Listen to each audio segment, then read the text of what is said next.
ঘরের বাদি বলতেছে পেঁয়াজ নাই, রান্না করবো কি দিয়া? উনি কয় পেঁয়াজ লাগবো না।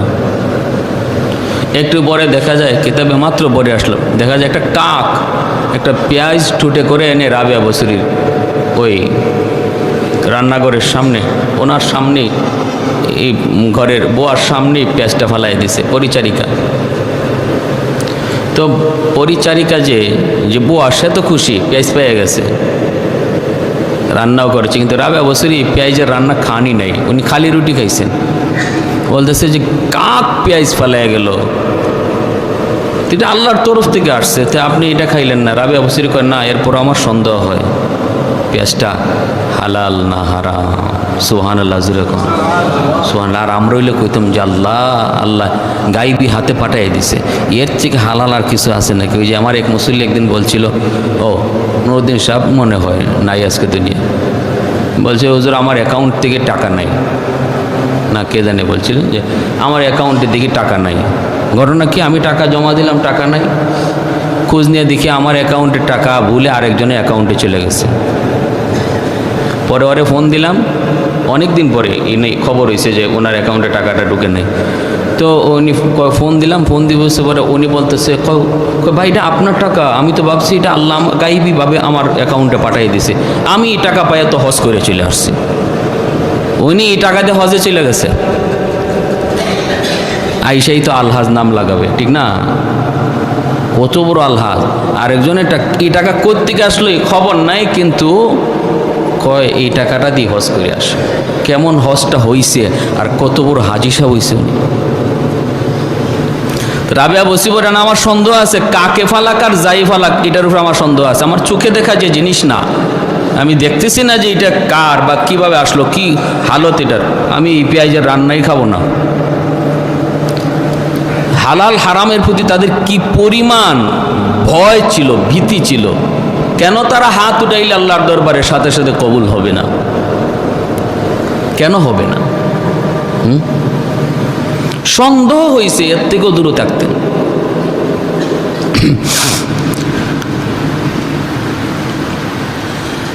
জঙ্গলের জীব জানোয়ারগুলা চতুর্দিক দিয়ে বসে গেল, জঙ্গলের জীব জানোয়ারগুলা চতুর্দিক দিয়ে বসে গেল। ওই অবস্থায় হাসান বসরি গেছেন, যাওয়া মাত্রই দেখা গেল হিংস্র জানোয়ারগুলা তারা আবার যার যার জায়গা মতো চলে গেল। হাসান বসরি বলতেছেন রাবেয়া বসরিকে, ও আল্লাহর বলিয়া, জঙ্গলের বাঘ ভাল্লুক তোমাকে শ্রদ্ধা করলো, সম্মান করলো, তোমার তাজিম করলো, পাশে বসা থাকলো, আর আমি এত বড় জালেম কোত্থেকে আসলাম? আমি আসা মাত্রই ওরা চলে গেল। ঘটনা কি? রাবেয়া বসরি হাসান বসরিকে বলতেছেন আপনি কি খাইয়াইছেন? রুটি আর গোশত। কত গোশত খাইছেন? যাদের গোশত আপনি নিজের দাঁত দিয়ে কামড়ায় খাইছেন, ওরা আপনারে দেখলে তো ভয় পাবেই। উত্তর পেয়ে গেছেন।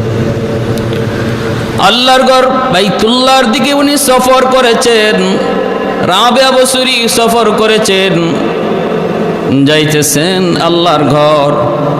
আল্লাহর ঘর বাইতুল্লাহ যায় হাজির, ডাক দিয়া বলতেছেন মালিক আমি তো ঘর দেখতে আসি না, আমি আসছি ঘরের মালিককে দেখার জন্য। সুবহানাল্লাহ। আল্লাহ পাক রব্বুল আলামিন কই রাবেয়া অন্তর ইলহাম করে দিলেন, তুমি কি দুনিয়াটা ধ্বংস করে দিতে চাও? তোমার কোনো আবদারে দুনিয়ার যদি ক্ষতি হয় দায় ভার কিন্তু তোমার উপরে জয় পড়বে। মুসা আমি আল্লাহর কাছে আমাকে দেখতে চেয়েছিল, কি হয়েছে তুমি কি তা জানো না? মুসা বলেছিল মালিক তোমার এক নজর দেখবো। আমি বলেছিলাম লান্তারানি লান্তারানি লান্তারানি, আমি আল্লাহকে দেখা যায় না। দুনিয়াতে কোনো মানুষের চোখে আমি এতটুকু পাওয়ার দেই নাই যে এই পাওয়ারে আমি আল্লাহকে দেখে সইতে পারে। মুসা তারপরে বলছিল না গো মালিক, এরপরও দেখতে মন চায়। আল্লাহ পাক রব্বুল আলামিন জিব্রাইল আমিনকে বলেছিলেন, জিব্রাইল আমার মুসা বারবার শুধু আমি আল্লাহকে দেখতে চায়। যতই আমি তারে বুঝাই, বুঝ মানে না। যাও তোর পাহাড়ের যত প্রাণীরা আছে ওদেরকে সরে যেতে বলো, জিব্রাইল আমিন তুর পাহাড়টা খালি করে দিলেন। সাপের কাতারে সাপ, বিড়ালের কাতারে বিড়াল, সিংহের কাতারে সিংহ, পিঁপড়ার কাতারে পিঁপড়া, তোর পাহাড়টা খালি করে দিচ্ছে। স্পেশাল ফেরেশতার বাহিনী আল্লাহ পাঠাইয়া দিছে। মুসা নবীর নিয়ে জিব্রাইল হাজির হয়েছে। মুসা নবী দেখতেছে, সব লাইন ধরে যায়। কিরে তোরা কই যাও? প্রাণীদের জবান খুলে গেল। কই মুসা, গন্ডগোল ঘটাইয়া তুমি নিজে এখন জানো না। জিব্রাইল আমিন কয়, নবী গো, এমন এক আবদার করে বসছেন, এখন এরপরে কি হবে আমি জিব্রাইল নিজেও জানি না। শুধু এতটুকু জানি আল্লাহ বলেছেন এতটুকু এরিয়াকে আমি একোয়ার করে নেই, যেই এরিয়াটার ভিতরে আমার আল্লাহর নূরের তাজাল্লি পড়বে। সুবহানাল্লাহ, জোরে কোন। এতটুকু এরিয়ার ভিতর থেকে সব প্রাণীকুল সরায় যেন আমি একোয়ার করে নেই। মুসা নবী এবার দৃশ্য দেখে ভয় পেয়ে গেলেন। স্পেশাল ফেরেশতার বাহিনী দেখতেছেন, পশু পাখিগুলাকে চলে যাইতে দেখতেছেন। মুসা ভয় পেয়ে বলতেছেন, জিব্রাইল, এত বড় ঘটনা ঘটবে আমি বুঝতে পারি নাই রে জিব্রাইল, আমি আমার দাবি উড্ড করলাম। জিব্রাইল কয়, নবী গো, আর সুযোগ নাই, যা সিদ্ধান্ত হওয়ার হয়ে গেছে, এখন শুধু অপেক্ষা করার টাইম। সুবহানাল্লাহ, জোরে কোন। এখন শুধু দেখার টাইম, অপেক্ষা করার টাইম, উড্ড করার আর টাইম নাই। কারণ মালিক আপনারে বারবার বলেছে, লান্তারানি লান্তারানি না, আমি আল্লাহকে দুনিয়াতে দেখা যায় না, জান্নাতে আমাকে দেখার মতো চোখ তোমাকে দিব। সুবহানাল্লাহ, জান্নাতে আমি আল্লাহ তোমাদেরকে চোখের মধ্যে এমন পাওয়ার দিয়া দিব, যেই পাওয়ারে আমাকে দেখে সইতে পারবা। এরপরে তুর পাহাড়ের মধ্যে আল্লাহর নূরের তাজাল্লি পড়লো। তুর পাহাড়টা জলে সাই সাই হয়ে গেল। জ্বলন্ত আগুনের ভিতরে মুসা নবীও জ্বলতেছে। এবার আল্লাহ কয়ে, রে আগুন, আমার মুসা বুঝে নাই, এজন্য আবদার করেছে, সাবধান, তুই আমার মুসার পশম পর্যন্ত জ্বালাবি না। আগুন সব জ্বালায়া সাই সাই করে দিল, কিন্তু মুসা কালিমুল্লাহর একটা পশম জ্বলল না। বেহুশ হয়ে পড়ে আছেন। আল্লাহ পাক জিব্রাইল কয়, জিব্রাইল, আমার মুসাকে হুঁশ ফিরাও। মুসা নবী হুঁশ ফিরার পর আল্লাহর কুদরতি কদমে সিজদায় পড়ে গেছেন। মালিক, আমার ভুল হয়ে গেছে, মাফ করেন। জিব্রাইল কয়, ৭০,০০০ নূরের পর্দা থেকে মাত্র একটা পর্দা আল্লাহ সরাইছে। সুবহানাল্লাহ, জান্নাতে পুরা ৭০,০০০ পর্দাই আল্লাহ সরাইয়া দিবে। এরপরও কোনো জান্নাতি বেহুশ হবে না, আল্লাহ চোখে ওই পাওয়ার দিয়ে দিবেন। মেমোরি কার্ডে যতটুকু লোড নেওয়ার আছে শক্তি, এতটুকু, এর বেশি নিলে পরে অ্যাকসেপ্ট করবে না। আল্লাহ প্রতিটা মানুষের দিল, দেমাগ, চোখ, কান, এই সব কিছুর একটা লিমিট দিছেন। এর বাহিরে কিছু করা যাবে না, করলে পরে এটার ক্ষতি হবে। দাঁত দিয়া কামড় দেওয়ার যদ্দূর শক্তি আছে এদ্দূরই আল্লাহ দিয়ে দিছেন। এর বেশি চেষ্টা করবেন, দাঁত ভাঙবে, ঠিক না? কান দিয়া শুনবো আমরা, কতটুকু জায়গা থেকে শুনবো, এতটুকুর একটা লিমিট আল্লাহ দিয়ে দিছেন। দেমাগ কদ্দূর পর্যন্ত চিন্তা করে উঠতে পারবো, আল্লাহ দিয়ে দিছেন লিমিট। এর বাহিরে যাবেন, পাগল হয়ে যাবেন। এজন্য আল্লাহ বলে, তাফাক্কারু ফি খালকিল্লাহ, তাফাক্কারু ফি খালকিল্লাহ ওয়ালা তাতাফাক্কারু ফি যাতিল্লাহ। আমি আল্লাহ তোমাদের দেমাগের মধ্যে এতটুকুই ক্ষমতা দিয়েছি, যেই ক্ষমতার দ্বারা তোমরা আমার সৃষ্টি জীব নিয়ে গবেষণা করবে, আমি আল্লাহকে পাবে। যখনই আমাকে নিয়ে ভাবতে শুরু করবে, তখনই ব্রেন আউট হবে, কারণ এই ক্ষমতা তোমার ব্রেন আমি দেই নাই। নাস্তিকরা নাস্তিক হয় কেমনে? ওই চিন্তা করে কয়, আমাদেরকে আল্লাহ বানাইছে, তো আল্লাহরে কে বানাইছে?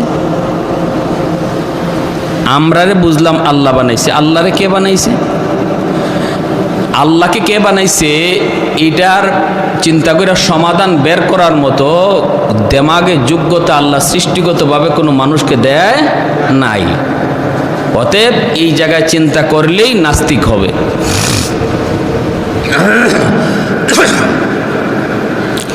ফুরাত নদীর কিনারার মধ্যে বসে আছেন রাবেয়া বসরি। হাসান বসরি ফুরাত নদীর কিনারায় তারা দুজন যে আল্লাহর ইশকের কথা, আল্লাহর ভালোবাসার কথা তারা বলতেছেন। হাসান বসরি বলেন, রাবিয়া বসরির সামনে যখন আমি যাইতাম, তার আল্লাহ প্রেমের দৃশ্য, আল্লাহর মহব্বত ভালোবাসার কথাগুলো শুনলে পরে আমি যে একজন পুরুষ, উনি যে একজন মহিলা, এই খবর আমাদের থাকতো না, কি থাকতো না। হাসান বসরি বলেন, পানির উপরে যায় নামাজ বিছায় আমি বলতেছি, রাবেয়া চলো পানিতে একটু নামাজ পড়ে নেই। রাবেয়া বসরি তখন বাতাসের উপরে যায় নামাজ বিছায় বলতেছেন, চলো বাতাসে নামাজ পড়ে নেই। এবার হাসান বসরি অবাক হয়ে গেলেন, নিজের ছোট মনে করলেন। রাবেয়া বসরি বলেন, হাসান বসরি কেউ আল্লাহর বলি, পানিতে যায় নামাজ বিছায় নামাজ পড়া আর বাতাসে যায় নামাজ বিছায় নামাজ পড়া কোনো ক্রেডিট নয়, এটা বাহাদুরি নয়, এটা অলি হওয়ার সার্টিফিকেট নয়। কারণ পানিতে এমন মাছেও পারে, বাতাসে এমন মাছিও পারে। তুমি যা পারো এটা মাছে পারে, আর আমি যা পারি এটা মাছি পারে। অতএব এটা বাহাদুরির কোনো বিষয় নয়। আল্লাহ প্রেম এর চেয়ার উপরে, সুবহানাল্লাহ জোরে কোন, এর চেয়ার উপরে, এর চেয়ার উপরে। ও মালিক, আমি যদি জাহান্নাম থেকে বাঁচার জন্য আমি তোমার গোলামি করে থাকি, আমাকে জাহান্নামে ফালায় দিও। রাবেয়া বসরির দোয়া, জাহান্নাম থেকে বাঁচার জন্য যদি আমি তোমার গোলামি করে থাকি, তাহলে আমার সবার আগে জাহান্নামে ফালায়ও। জান্নাত পাওয়ার জন্য যদি তোমার গোলামি করে থাকি, তাহলে আমাকে জান্নাত থেকে বিতাড়িত কইরো। আর যদি তোমাকে পাওয়ার জন্য আমি গোলামি করি, আমাকে তুমি দেখা দিও। সুবহানাল্লাহ জোরে কর। তাহলে রাবেয়া বসরি তার ইবাদতের কোয়ালিটি দেখেন। তিনি বলতেন, যারা জান্নাত পাওয়ার জন্য ইবাদত করে আমার মন চায় জান্নাতকে আমি আগুন দিয়ে জ্বালায় দিই। এজন্যই তিনি বাইতুল্লাহর সামনে যায় বলতেছেন, বাইতুল্লাহ, আমি তোরে দেখতে আসি নাই, তোর মালিকরে দেখতে এসেছি। আল্লাহ বলতেছে, রাবেয়া তুমি কি এমন অঘটন ঘটাইতে চাও যার দায়ভার তোমার উপরে পড়বে? মুসা পারে নাই, তুমিও পারবা না, এমন আবদার করো না। রাবেয়া বসরি চলে গেলেন। পরের বছর তিনি আসবেন আবার বাইতুল্লাহ।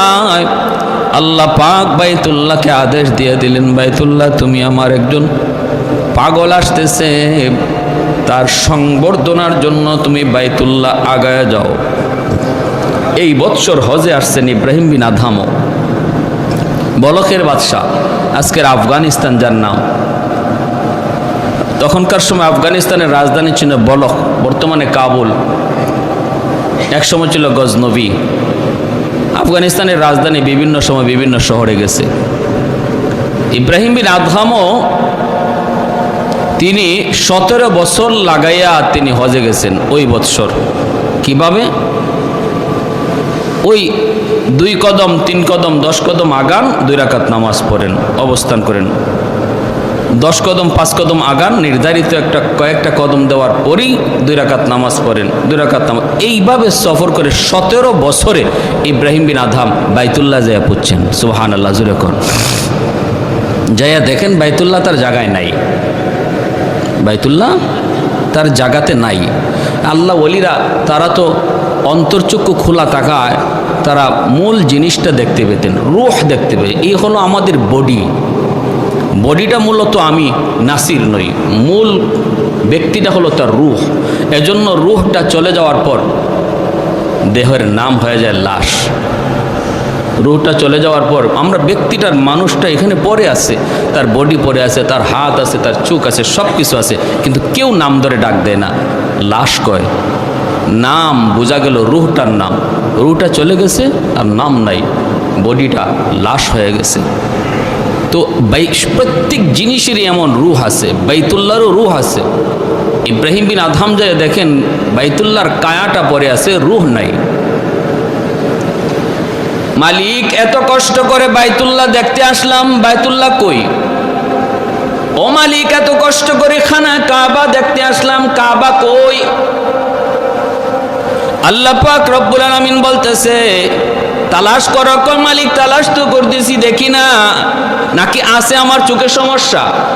আল্লাহ বলতেছেন, না ইব্রাহিম, চোখে তোমার সমস্যা নাই। প্রত্যেক ওলি আল্লাহর সাথে আল্লাহর কথা হয়েছে ইলহামের মাধ্যমে, অন্তরে ইলহাম করার মাধ্যমে, জিব্রাইল মারফত নয়।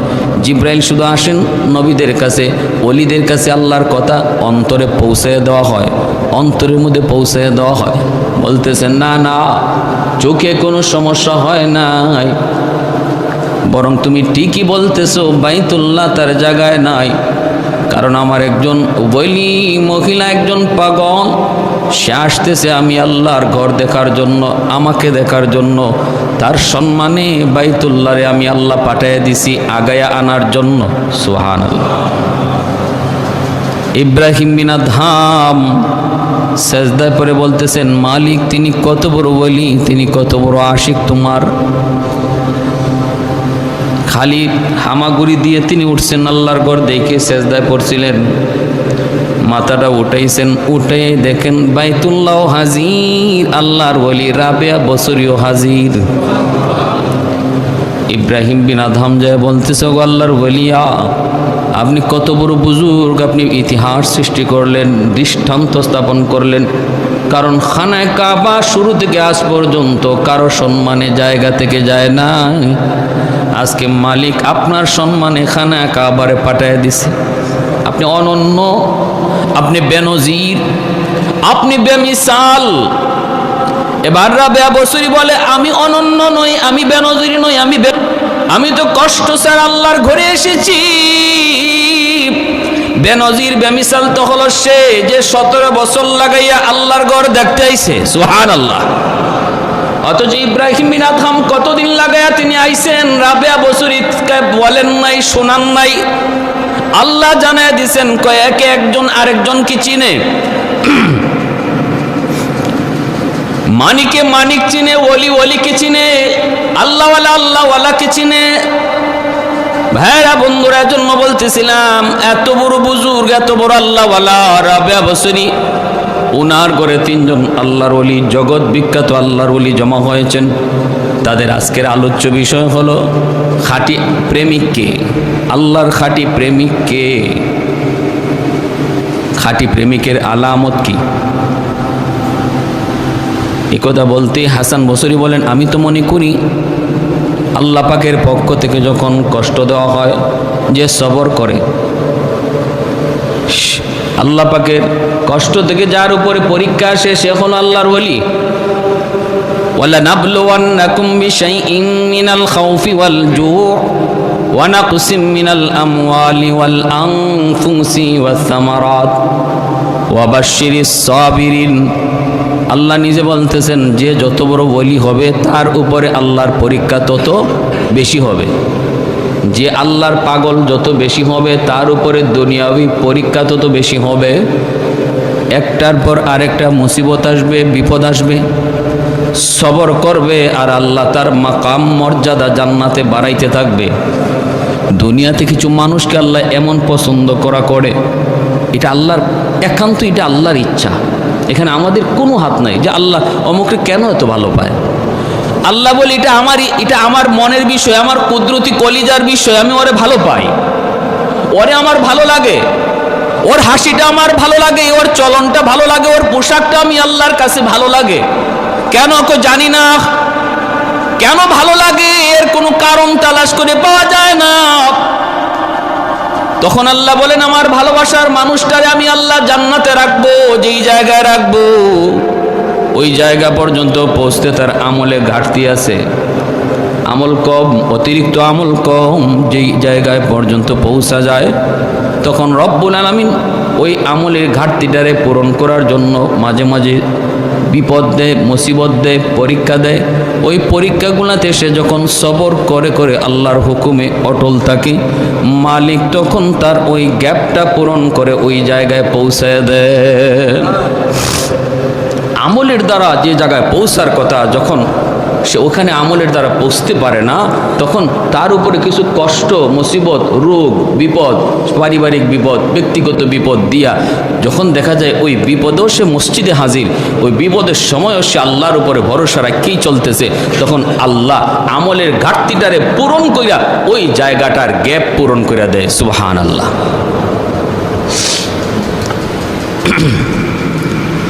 এইবার মালিক ইবনে দিনার বলে, আমি তো মনে করি শুধুমাত্র বিপদ আসলেই নয়, বিপদ আসার পর যে সবর করবে, মেনে নিবে, খুশি মনে মেনে নিবে, সেও হলো আল্লাহর সত্যিকারের প্রেমিক।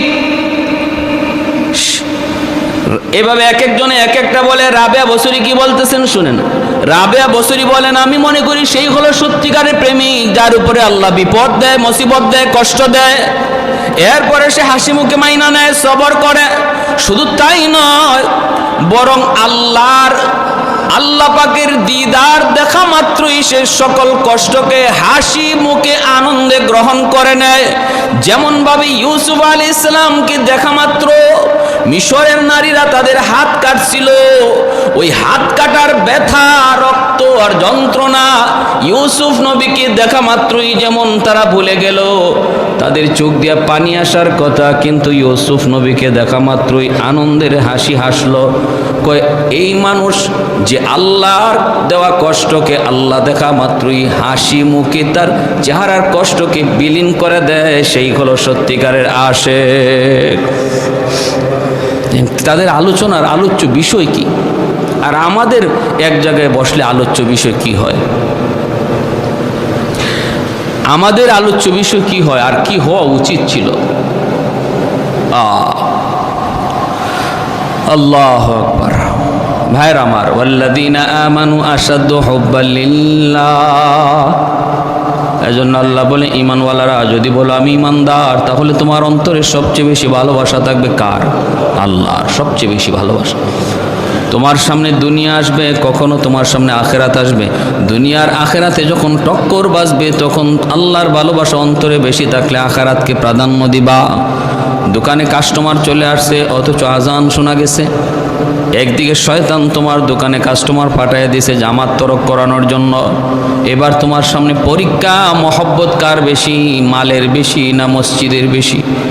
যার অন্তরে আল্লাহর ভালোবাসা বেশি সে বলবে আমার দোকানদারি এখন অফ, সে বলবে আমার এখন ব্যবসা করা অফ, লাভ নেওয়া বন্ধ, আমার আল্লাহ আমাকে ডাকতেছেন, তার ঘরে আমি মসজিদে যাই। সে প্রমাণ করলো, মুখে শুধু নয় কাজেও প্রমাণ করলো, মালিক আমার অন্তরে তোমার ভালোবাসা সবচেয়ে বেশি। একটা উদাহরণ, এমন যতগুলি কাজ, যতগুলি বিষয় আমাদের সামনে আসবে, মুখে বলতেছি এটা আসল বলা নয়, কাজে প্রমাণ করে দেখাবো, এটা হলো দিলের বলা। আমি যদি কাজে প্রমাণ করে দেখাইতে পারি, ঠিক কিনা? হ্যাঁ, কাজে প্রমাণ করে দেখাইতে। মালিক ইবনে দিনার আর শাকিক বলকি রহমতুল্লাহি আলাইহি ওনারা কেমন বুজুর্গ ছিলেন, আর হাসান বসরি যে আসছেন উনি কেমন, এই তিনজনের কথা ইনশাল্লাহ আগামী জুম্মায় বলবো, যে এই জগৎ বিখ্যাত তিনজন বুজুর্গ হাসান বসরি, মালিক ইবনে দিনার, শাকিক বলকি, এরা কেমন স্তরের বুজুর্গ ছিলেন। আসছেন কার কাছে? রাবেয়া বসরির ভাঙ্গা করে, রাবেয়া বসরির ভাঙ্গা করে। আলোচ্য বিষয় সত্যিকারের আশিককে ইনশাআল্লাহ শুনবো। আল্লাহ নবী বলেন, মান আহাব্বা লিল্লাহ ওয়া আবগাদা লিল্লাহ ওয়া আ'তা লিল্লাহ ওয়া মানা'a লিল্লাহ ফাকাদ ইসতাকমালাল ঈমান। যে আল্লাহকে বেশি ভালোবাসবে, আল্লাহর জন্যই ভালোবাসবে, আর আল্লাহর জন্যই কাউকে খারাপ জানবে, আল্লাহর পাওয়ার জন্য দান করবে, আর আল্লাহর জন্যই কাউকে দান করা থেকে বিরত থাকবে। চারটা কাজ। মহব্বত করবে কার জন্য? দুনিয়ার জন্য না, এর আমি ভালোবাসি, এর সাথে ভালোবাসা রাখলে হে আমার ব্যবসার লাইন ধরাই দিবে না, এজন্য না। তার সাথে আমি চলি এজন্য যে তার সাথে চললে একটু পাওয়ার দেখানো যাবে, কারণ সে এমপির পোলা, এ চেয়ারম্যানের পোলা, এর সাথে চললে আমার এই লাভ, এই ধরনের ভালোবাসার কথা না। ভালোবাসি কি জন্য?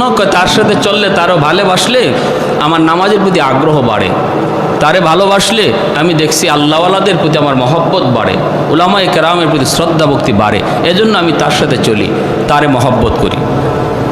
এই হলো 1 নম্বর গুণ। দ্বিতীয় হলো একজনে খারাপ জানে, তার সাথে চলে না। মুসলমান সালাম কালাম বন্ধ করা যাবে না, কিন্তু তার সাথে চলা, সঙ্গ দেয়া, এটা ভিন্ন বিষয়। এখানে বুঝার বিষয় আছে। এখানে আমাকে অবশ্যই মাপতে হবে কার সাথে আমি চলবো। যদি বুঝি তার সাথে চললে পরে আমার নামাজের মধ্যে গাফলতি আসে, তার সাথে চললে পরে উলামায়ে কেরামের প্রতি আমার আরও খারাপ ধারণা আসে, কারণ সে মাঝে মাঝে এরকম আলেম উলামা সম্পর্কে, মসজিদে ইমাম, মুয়াজ্জিন, মাদ্রাসার উস্তাদ, তাদেরকে নিয়ে একটু কটাক্ষ করে কথা কয়, আর ওর সাথে চললে আমার এই কথাগুলো শুনতে হয়। এজন্য আমি ওর সাথে চলা বন্ধ করে দিলাম। এই বন্ধ করাতে আল্লাহ খুশি। এটা নবী বলতেছেন, আমান আবগাদা লিল্লাহ, আমি তাকে ভালো পাই না দ্বীনের খাতিরে, আল্লাহর জন্য, আর কোনো খাতিরে নয়। তার সাথে চলি না এজন্য নয় যে এর সাথে চললে আমার দুনিয়া কোনো ফায়দা হচ্ছে না, এর সাথে চললে আমার 2 টাকা আয় হচ্ছে না, এজন্য ওর সাথে চলা বাদ দিই নাই। বাদ দিছি তার সাথে চললে পরে আবার দ্বীনের ক্ষতি হয়। ওয়া আতা লিল্লাহ, দান করে সেটাও আল্লাহর জন্য, কাউরে দিছে।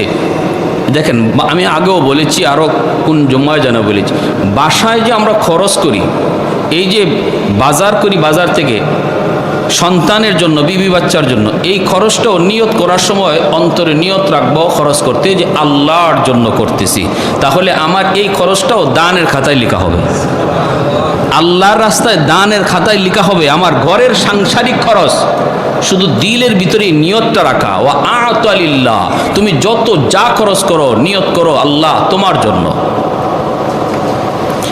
ওয়া মানা লিল্লাহ, আমি কাউকে দেই নাই, কোথাও আমি টাকা পয়সা দেই নাই, সেটাও আল্লাহর জন্য।